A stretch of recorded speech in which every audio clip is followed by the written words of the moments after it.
Well, I've just returned from the field and I have some tests stored in my real-world certifier. I like to import them into Excel and then print them out and give them to the customer. Let me show you how we do that. The first thing we do is we take our cable, which you get with the real-world certifier, and I plug it into the serial port in the back of the computer, like so. And then I plug it into the tester. The only thing you have to do with the tester is have it on. And next step, let's get the cable out of the way here.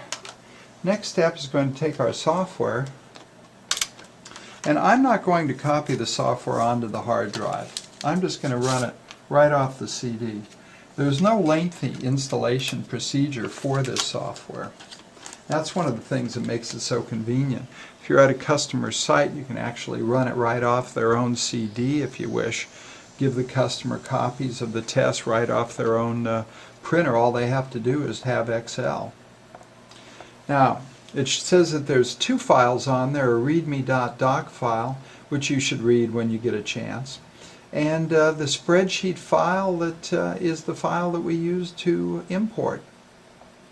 Now, the first screen that comes up is a question: should I enable macros? And you always want to answer yes to this, because we use Excel's own macro language to control the communication between the tester and the PC.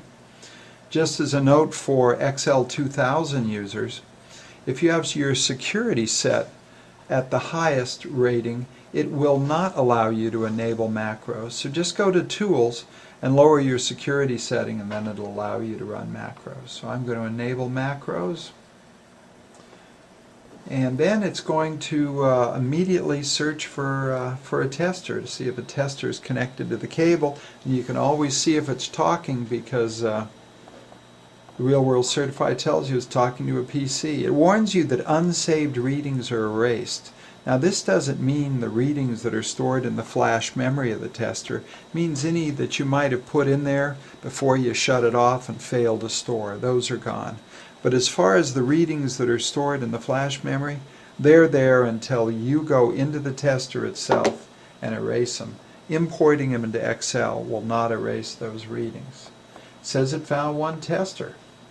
So we'll say, okie doke. So we've detected the tester. Now let's import the readings.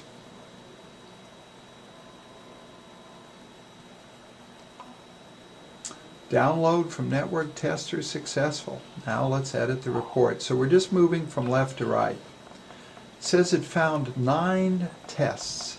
Now this is the perfect time to rename these tests if we wish.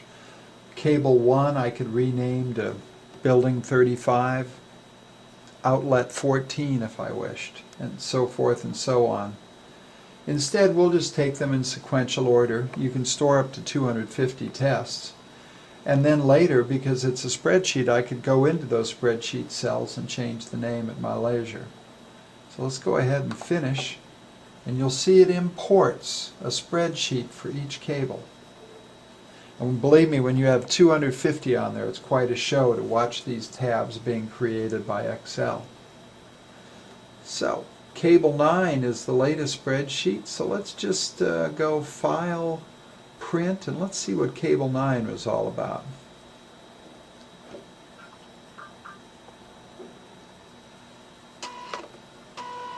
We're done with this, so we can unplug it and shut it off.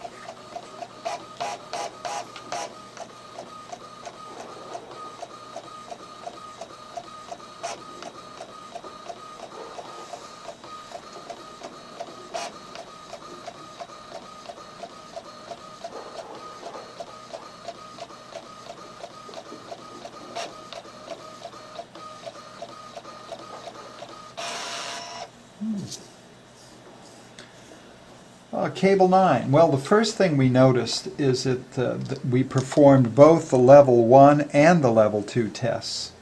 If you just had performed level 1, you wouldn't have these bottom 2 graphs. So we completed level 1, continued on to level 2 to actually connect the cable under test to a network port.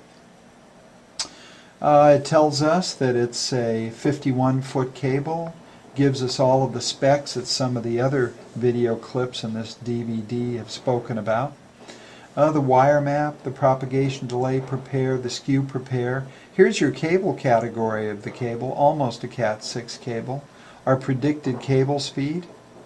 Here's the signal level of the switch that it's plugged into, and the predicted cable speed of the combination of the cable and the switch. So a typical report. Now we could give this to the customer as proof that we tested both the device and the cable, or we could just give them a copy of the spreadsheet. I could just go File, Save As, copy it off to a diskette, give the diskette to a customer, email the file to the customer if I wish, or I could continue printing and make a booklet up to give to the customer. And that's it.